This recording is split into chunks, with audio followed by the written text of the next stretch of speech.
So this morning, as Doug just read, we're going to be looking at Joshua chapter 1. But before we do that, we got to really kind of lay the groundwork for Joshua. Because if you didn't know, Joshua first appears in Exodus 17. In Exodus 17, Joshua is a younger man, and he's already quickly becoming Moses' right-hand man. He's already showing himself as not only a good warrior, but somebody who can be trusted, somebody who has fully put their heart into God. And all through Exodus, Joshua is this right-hand man to Moses. And it's kind of interesting to see that friendship, mentorship, if you will, progress throughout Exodus, because Joshua isn't mentioned until chapter 17. There's only 40 chapters in Exodus. And so he slowly gets more and more, mentioned more and more, and at the end he's like this right-hand man. He's just right there with Moses everywhere he goes. But Joshua, you probably know him best from when the Israelites first came to the Promised Land. And they approach the Promised Land, and they're there, and they're about ready to enter it. They've just come out of the wilderness, they've just come out of Egypt, and they're ready to go in, and Moses says, all right, everybody pick one person from each tribe to go up. And Joshua's tribe picks him, and they go up, and these 12 men, they go and scout the land. And they come back with this really favorable report. And you know the story. They come back and they're like, this is awesome. It's great. It looks so good. They brought back, blanked on the word. Evidence. They brought back evidence, I guess. They brought back evidence of this. Man, what is that word? Anyway, they brought back evidence of the land being so fruitful. It's flowing with milk and honey. It's a great place. It's going to be awesome. And Joshua and Caleb are like, yeah, we're going to do it. Let's go fight. And the other 10 are like, hold on. It's great, but, right? But they're giants. They're big. We're grasshoppers to them. They're going to step on us and squish us. And so they turn the entire nation against Moses, Joshua, and Caleb. And the entire nation's like, forget it, we're out. Forget it. And Joshua and Caleb are like, man, what are we supposed to do? And they're already 40 at this point. They're already 40. Caleb's 40, Joshua's 40-ish. And God tells them, y'all are going to wander in the wilderness until everybody is dead except for Joshua and Caleb. And so they're 40 years old, and for the next 45 years they wander in the wilderness. More than half, more than already they have already lived. So imagine right now, if at your age right now, God told you, all right, you're going to have to live what you've already lived. I'm 25. God told me you're going to live 25 more years just wandering in the wilderness. That's what's happening to Joshua and Caleb. Not because of something they did, but because something somebody else did. And so that is setting the stage to where we're at. Now, Moses has died, and it was interesting because when I taught class on this chapter, you read Joshua 1, verse 1 is, after the death of Moses. Boom. So if you're just picking up Joshua, you're like, whoa, wait, Moses is dead already? But that's the whole point of Joshua. That's the whole point of this book, is that this is Joshua's time to shine. And as you read through Joshua, and this was the theme for the week, from at least my class, was that Joshua's always looking back. Joshua was always thinking back about what Moses did. And you see some things that Joshua did that is like, oh, he learned from Moses. Moses made that mistake, but Joshua didn't. But he also learned from the good things. Moses did that right, and Joshua learned from it. He did it right also. So Joshua's in this great spot, but he's 85 years old when we start this book. He's already old. He's the leader, but he's 40 years older, 20 years older than anybody else. He and Caleb are 20 years older than every other Israelite there is. That's got to be weird. All your friends you grew up with, they're all gone. But it's Joshua and Caleb, and we're here in chapter 1, and God is talking to Joshua. And something very powerful happens. In verse 6, it's already read, but we're going to read it again. Be strong and courageous. He says, where you will distribute the lands I swore to your fathers to give them as an inheritance. God starts off by saying this is kind of rallying cry. Be strong and courageous. it pops up other times in Scripture. As a matter of fact, the Israelites are about to say it at the end of chapter 1 when they're talking to Joshua. Be strong and courageous. It's almost this rallying cry, something like, remember the Alamo, right? It's this rallying cry, be strong and courageous. And God says it 3 times here to Joshua. And this first time it's interesting because this first time he lays this plan out for Joshua. He's saying, I am fulfilling my part. The first thing God says here is, I'm giving you this land. Be strong and courageous because you're going to be distributing this land. And there's a huge section of Joshua, about 7 or 8 chapters of just, all right, so-and-so got this land, so-and-so got this land, so-and-so got this land, Judah's inheritance, Joseph's inheritance, Ephraim's inheritance. And so it goes on, and it's kind of like this inheritance. God is telling Joshua, get ready because I'm giving you what I promised. You see, church, God is going to give us what he promises. There are times we're going to wake up and we're not going to know where he's at. We're going to think, God, where are you at? God, I don't understand. You promised me this. You said this would happen. I went and watched the new Lion King movie last night. And in the original, it's also in the new one, but in the original, there's a scene where, the Simba's having this moment of he doesn't understand who he is. And he comes up and he's looking in the water and he's like, no, it's just my reflection. And the baboon says, no, look harder. And he says, you see, he lives in you. Simba was having this identity crisis, and we can relate it to ourselves with God as well when we think, God's abandoned me. No, he didn't. He lives in you. How could he abandon you? And obviously it's this movie, but it's also very poetic for us today. God lives in you. He's not going to abandon you. His promises are still true today that they've always been. And that's exactly what he's telling Joshua here in verse 6. I am keeping my promise to you. Because remember, Joshua's this 85-year-old man who's like, I've been wandering in the wilderness. I'm wondering if I'm going to die before I get to see this. And he's like, I'm fulfilling this for you, Joshua. Then in verse 7, he says it again. He says, above all, be strong and, what was it? Very courageous. And that's kind of interesting, and I could spend probably another 20 minutes talking about why he used the word very courageous, but we're gonna kind of look at that in a different light. But he says, be strong and very courageous. Why? To observe carefully the whole instruction my servant Moses commanded you. Do not turn to it from the right or to the left, so that you'll have success wherever you go. And in verse 8, he also says the same thing. This is given to you for a reason. Follow it. So he starts off by saying, I'm staying true to my word. Then the second, strong and courageous, he says, stay true to your word. You see, guys, God also wants us to fulfill our part. He's like, listen to me. Follow me. Come with me. I'm going to take care of you. And what does he say there? This book of instruction must not depart your mouth. You'll constantly, and there's a footnote in mine, it says, where it says meditate on it. My footnote says, or recite it. When was the last time you just recited out loud by yourself scripture? It's been a long time for me. Do we just meditate on the scriptures constantly? God is saying, look, I did my part. I'm fulfilling my end. I'm giving you what I promised. I almost fell there. I'm giving you what I promised. All I'm asking for in return is that you meditate on me. Think about what I've told you. Listen to what I've said. Be strong and courageous. Be strong and courageous. And he continues on because he says, why? It's not just like God's asking you to do something and not expecting to get anything in return. He says, for you will prosper and succeed in whatever you do. God says, if you listen to me, if you keep my words on your heart, you're going to have success. It's going to work out for you. And then finally, he concludes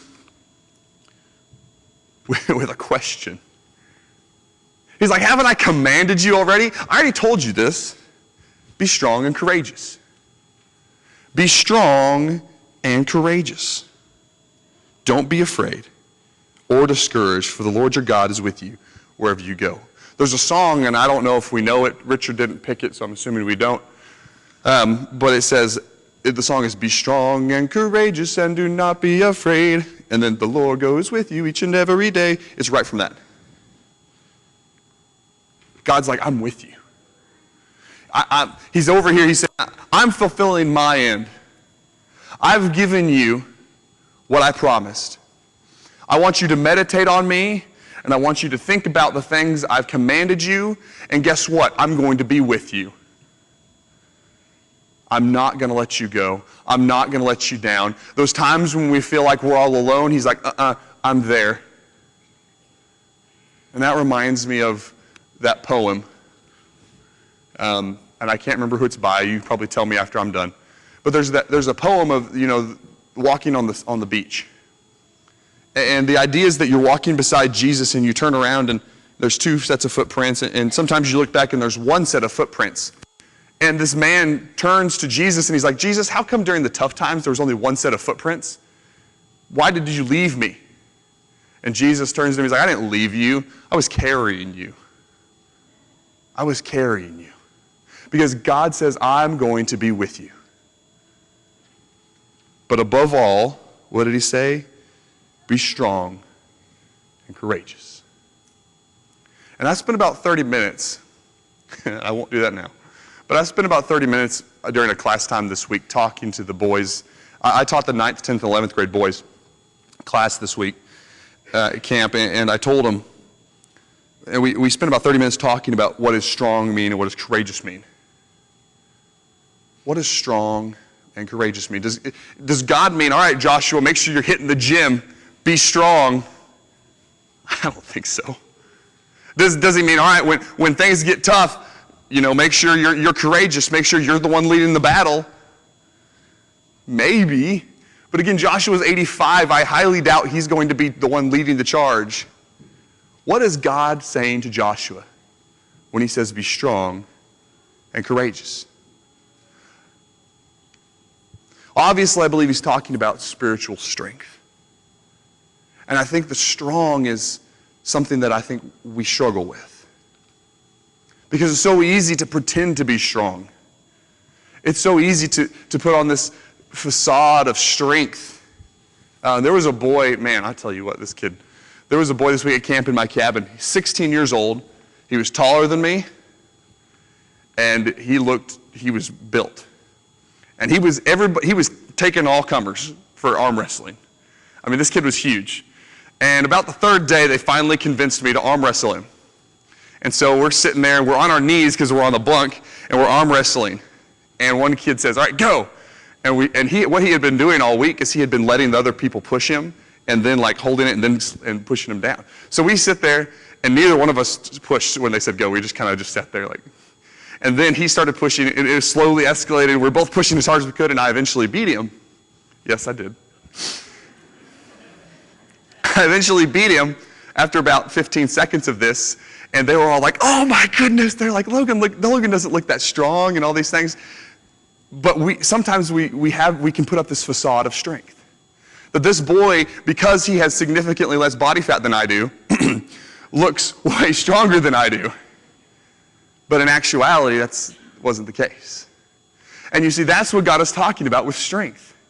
Be strong. Don't just look strong. Don't just come to church in a suit and tie and say, look how great I am. I am so strong spiritually. No. Be strong. How do you do that? He says it right there. In the second one, put those things on your heart. That's how you stay strong. But what about the courageous? Because I can be strong spiritually, but sometimes I get scared. Sometimes I'm afraid. And my courage fails me. Well, that's a tough one. Because I would wager to say that everybody here has had a time where you had an opportunity to talk to somebody about Christ and your courage failed you. And if you haven't, it will. I may have told this story before, and if I have, I apologize, but I really like it. It's a good one I've always had. When I was an intern in Kentucky, my grandfather died in Colorado. And I was on a flight to Colorado, and I was sitting by this girl who's about She was 17, and I was 22 at the time or something like that. And so we were talking the whole time and just having a good conversation. She was not from Colorado, and it was a good conversation. And towards the end, about with an hour left of the flight, it turned spiritual. And we talked about her faith and how she didn't really have a faith. And I told her, what I did, and I was an intern. And that conversation lasted about an hour. But the flight landed, she walked off, and I went my way. I've never seen her again, and I never asked her if she knew my Jesus. I never asked her where she stood with Christ. And I may never see her again in my life. And all I can hope for now is that I planted a seed of thought in her that maybe will grow one day, but that still eats at me sometimes, that I did not have the courage in that moment, because I thought about it. It's not that I forgot, but I didn't have that courage. God says you don't have to be afraid because I'm there. I'm with you. And it's exactly what he tells, it's exactly what Jesus tells his disciples. They're not really rejecting you, they're rejecting me. When people reject your faith, it's not you they're rejecting, it's God. And God is behind us. And there's courage we can have in that. And that is exactly what God is telling Joshua. He's like, look, you're going to come up to Jericho. You're going to come up to Ai. You're going to come up against these kings that come together and try to band against you. But have courage, because I'm here. Have courage, because I'm with you all the way. Joshua was leading a group of nomads. Have you ever thought of that? These people were living in tents. They were nomadic. They don't have a home. And they were coming up against these big walls, fortified cities. And they were winning.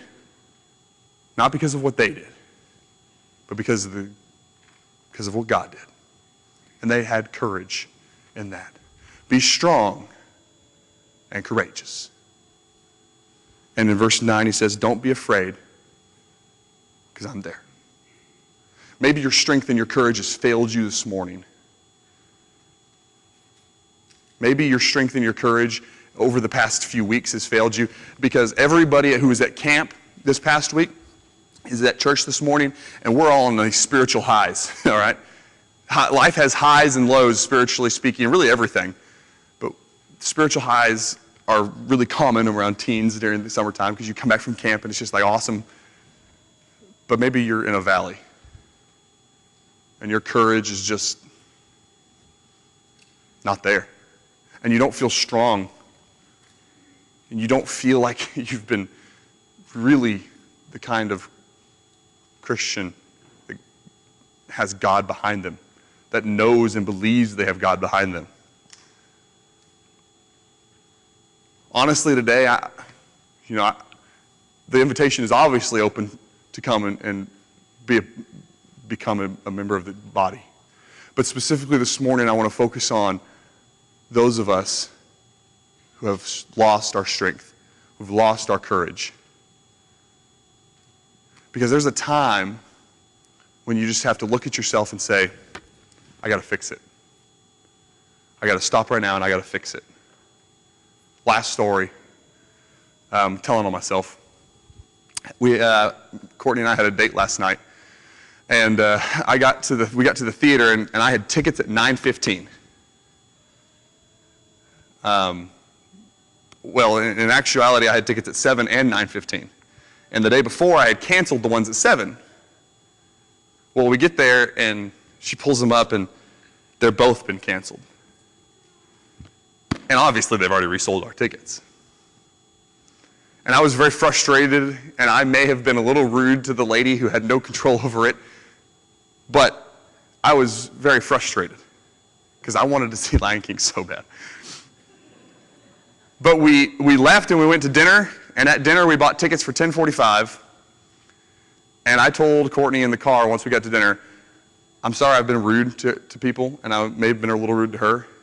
I said, but right now I'm deciding that tonight's going to be good. I'm changing my attitude right now. You can decide right now. I'm changing. I'm going to be courageous. I'm going to be strong. And if you need prayers and help with that, you can come as we stand and as we sing.